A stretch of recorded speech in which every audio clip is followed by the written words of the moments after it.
Ramzan day 10 है और इस वक्त मैं सहरी के लिए उठ चुकी हुई हूँ। मेरा था कि मैं जल्दी सो गई थी और इन लोगों का एकदम प्लान बना कि बाहर से सहरी मंगवा के जल्दी सहरी करने का। तो अब मुझे इन लोगों ने बीच में एकदम 2 बजे उठाया है, 2-2:30 बज रहे हैं कि उठो और जल्दी से ना सहरी कर लो। इस वक्त मैं बस अपना सालन गर्म कर रही हूँ। सालन मैंने चिकन के पराठे मंगवाए हैं, दही है और लस्सी वगैरह। चलते हैं डाइनिंग टेबल के ऊपर, सब लोगों के साथ खाना शाना खाते हैं, सहरी करते हैं। कहती माशाल्लाह अपने बेटों का फौरन समझा था। जिस एज में आपके बच्चे हैं ना बहुत मुश्किल से वो वेलकम वीज़ा देते हैं। तो हमारा कमरा सब मतलब पहले सबसे आगे ही है, हमारे सबसे गर्म होता है। तो गाइज़ अभी मैं यूनिवर्सिटी पहुंची हूँ और क्लासेस लेने के लिए जाने लगी थी कि मुझे ना यहाँ पे ये जनाब साहब मिल गए। तो मैंने कहा ज़रा आप लोग, हाँ जी वालेकुम अस्सलाम।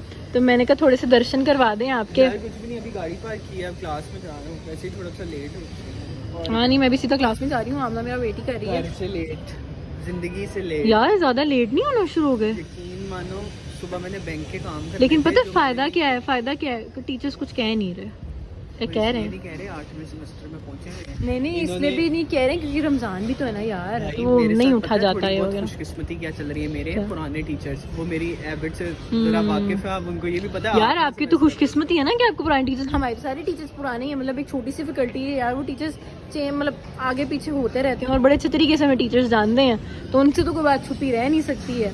और हमें पता है क्या, मतलब आपको ये फ़ायदा कि आपको टीचर्स अगर जानते हैं ना तो आपको प्रिविलेज मिलेगा।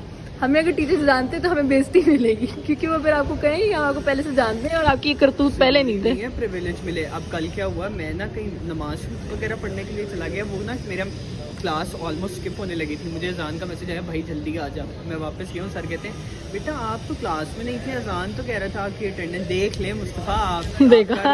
ये वो अच्छा वो जो शक्ल पहचानी भी ना, तो आप ऐसे काम भी नहीं कर सकते हो। यकीन मानो कि मुझे था उन सर को मेरा नाम नहीं याद होगा, क्योंकि मैंने 2022 में उनसे नवंबर दिसंबर में पढ़ा हुआ था, मगर उनको नाम याद था तकरीबन 1.5 साल के बाद। 1.5 साल के बाद। यार टीचर्स की बहुत ज़्यादा मेमोरी अच्छी होती है। तो बहरहाल एटलीस्ट 3 सेमेस्टर में उन्होंने आपने क्लास नहीं लेनी, जाए निकले।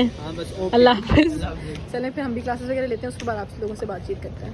तो दोस्तों क्लासेस वगैरह लेके मैं फ्री हो चुकी हुई हूँ और अभी मेरा ये था कि आमना आ गई थी, आमना फ्री हो चुकी थी। तो मेरा था कि मैं सुबह से आमना से बातचीत नहीं हुई है, ना हमारा ब्लॉग बना है, तो क्यों ना आमना से थोड़ी बातचीत भी हो जाए, फिर वाइंड अप करके घर भी निकलते हैं। अस्सलाम वालेकुम, क्या हाल है आमना? वेट करके थकी तो नहीं, मेरा मैं घंटा यार तुम इतनी देर चली गई मैम के पास। पहले मैं गई हूँ, मैम ऑफिस में थी, मैम कहती 10 मिनट बाहर वेट करो, मैं मीटिंग में हूँ। तो मैं कोई 15-20 मिनट मैम के ऑफिस के बाहर खड़ी रही हूँ। फिर मैंने मैम को टेक्स्ट किया कि ma'am I am waiting outside, फिर कहती आ जाओ। क्या बात है। तो उसके बाद 30 मिनट वो लगे हैं। तो कैसा रहा, क्या काम मैम ने काम दे दिया तुम्हारा? काम शुरू के ऊपर भी मुझे और काम दे दिए कि क्या मैं बात ऐसे है। काम करके ला तुम्हारी डेडलाइन क्या है? कल, लेकिन मैम ने मुझे दिया, मैंने कहा मैम मैं आपको सॉफ्ट फॉर्म में दे दूं। कल मैम ने बैठना ही 1 बजे था। नहीं तो क्या तुम्हें क्या चैप्टर 1 दे दिया? क्या डेडलाइन किस चीज की है? अभी सिर्फ प्रोडक्ट का ही कर रहे हैं हम। उसके बाद चैप्टर अभी स्टार्ट करना है। थीसिस अभी शुरू नहीं हुआ मेरे तुम्हारा? मेंबर्स ही नहीं है, सिर्फ एक मैं हूँ। यार मेरा थीसिस शुरू हो चुका है और मेरी मंडे की डेडलाइन है। मैंने मंडे को चैप्टर 1 और चैप्टर 2 जो है वो सबमिट करवाना है और मैंने अभी तक कुछ बनाना नहीं शुरू किया क्योंकि मुझे समझ ही नहीं आ रही है, मेरे ऊपर से गुजरा है। यार तुम्हें समझ आ रही है थीसिस कैसे बनाते हैं? यार मुझे मैम ने मेंडले समझाया। ईशा मेरे तुम्हें मेंडले समझाया? हमारे सुपरवाइजर ने कहा है मेंडले नहीं इस्तेमाल करना, मैनुअल करना। अच्छा, मेंडले तो फिर मुझे इस्तेमाल करना आता, तो मैंने डॉक्टर आयशा से सीखा था। डॉक्टर आयशा ने जो बताया था ना, एक्सटेंशन मेंडले एक्सटेंशन डाउनलोड करनी है, साइटेशन मेरे पास सब कुछ है। हाँ वो वहाँ तक तो मुझे भी आता था, लेकिन ईशा वो भी आसान नहीं है यार। वो फिर आपको एटलीस्ट ऑटोमेटिकली कर दोगे। आप सोचो मैनुअल आपने A to Z लिखना है, उसका 22 एट ऑल पता नहीं क्या क्या डालना है, वो सब कुछ मैनुअल करना पड़े, क्या होगा? कॉपी पेस्ट भी कर सकते हो? नहीं कॉपी पेस्ट नहीं होता, वो एक साइटेशन बनाने का तरीका होता है ना, और फिर वो साइटेशन को आपको वर्ड के अंदर फीड भी करना होता है, फिर उसके बाद में ताकि उसको जब एंटर करें तो रेफरेंसेस बाद में आ जाए। मैम मेंडले कर लेते हैं, डॉक्टर आयशा आपके साथ ही बैठती है। ये तो मैं कहती हूँ डॉक्टर आयशा से ना थोड़ी मिन्नतें करनी पड़ेंगी, आप ही समझा दें। साथ ही बैठती है। वही ना यार, मतलब आमना के लिए कुछ हद तक इजी हो चुका है लेकिन हमारे लिए बहुत मुश्किल है अभी भी। तो अभी हमारे ग्रुप में डिस्कशन हुई थी कि मैम को कहते हैं कैसे बनाना वो भी सिखा दें। अब शायद मैम से अब यही तरला करें कि प्लीज़ हमें ना ऑनलाइन। तुम्हें रोज़ा लग रहा है? तुम्हें रोज़ा लग रहा है या कुछ और हो रहा है? रोज़ा लग रहा है, रोज़ा लग रहा है, कुछ नहीं हो। नहीं मुझे लगे तुम आग बगोला हो रही हो किसी वजह से।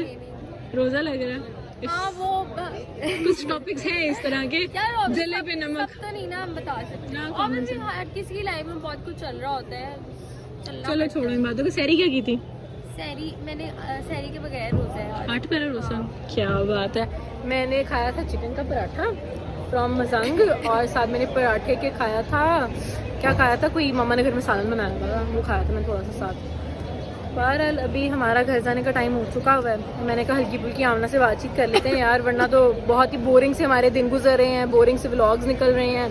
लेकिन कोई बात नहीं, अब इंशाल्लाह कल जुम्मा है, आपसे कल जुम्मे को मुलाकात होगी। कल शॉर्ट डे ही है, लेकिन फिर कल इंशाल्लाह आप लोगों से मुलाकात करेंगे। अभी घर चलते हैं, घर चल के इफ्तारी की तैयारी शुरू करते हैं और फिर आप लोगों के साथ इफ्तारी डिस्कस करते हैं।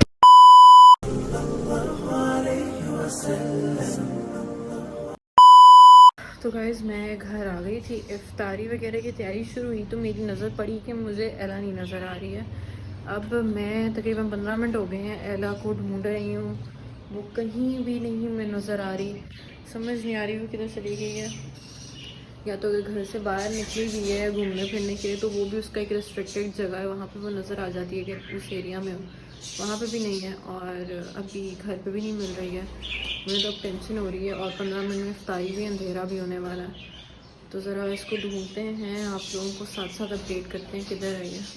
अगर ये बाहर भी आती है ना तो मैक्सिमम सातों के छत तक जाती है, और अगर हो तो बस इस एरिया तक रहती है, इस गली तक, या फिर वो पीछे वाली गली जो है ना उसकी दीवार तक रहती है, उससे आगे तो वो जा भी नहीं सकती और ना कभी गई है। तो अब मुझे समझ नहीं आ रही है मैं इसको कहाँ पे ढूंढूं। मैं पिछले आधे घंटे से इस औरत को ढूंढ रही हूँ और ये मुझे कहीं दूर दूर तक नज़र नहीं आ रही थी। अब मेरी बस होने वाली थी कि मैं कमरे में आई हूँ और ये जनाब जो है ना ये जनाब एकदम आंखें मलती हुई आई है यहाँ पे बाहर। एला इधर देखो ज़रा, कहाँ गई थी आप? आपको पता है मैं आपको कितनी देर से ढूंढ रही थी?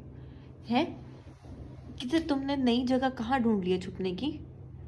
ये इससे पहले भी एकदम गायब हुई थी, मैं यूनिवर्सिटी से आई थी और फिर ये थोड़ी देर खुद ही नज़र आ गई थी, और आज मैं इतनी ज़्यादा टेंशन में आ गई थी, मैंने कहा पता नहीं कहीं गुस्सा करके बाहर निकल गई है, इसको पता नहीं क्या हुआ है। हाँ क्या देख रहे हो आप?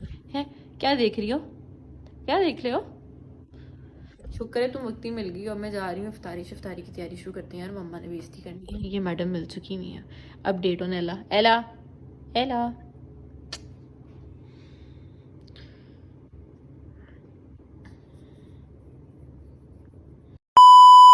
इधर हमारे आज इफ्तारी में बारबेक्यू बन रहा है, बारबेक्यू फ्राई हो रहा है, ये रेडीमेड बारबेक्यू वगैरह मंगवाए मम्मा ने। और यहाँ पे सालन जो रात को बना था, किसी ने शहरी में नहीं खाया, पराठे आ गए थे तो मम्मा ने कहा वही सालन खाओ, और साथ में ना निहारी पड़ी हुई है। ये सारा कुछ तैयार हो रहा है और 10-15 मिनट रह गए हैं इफ्तारी में। इफ्तारी हो जाए तो फिर खाते पीते हैं।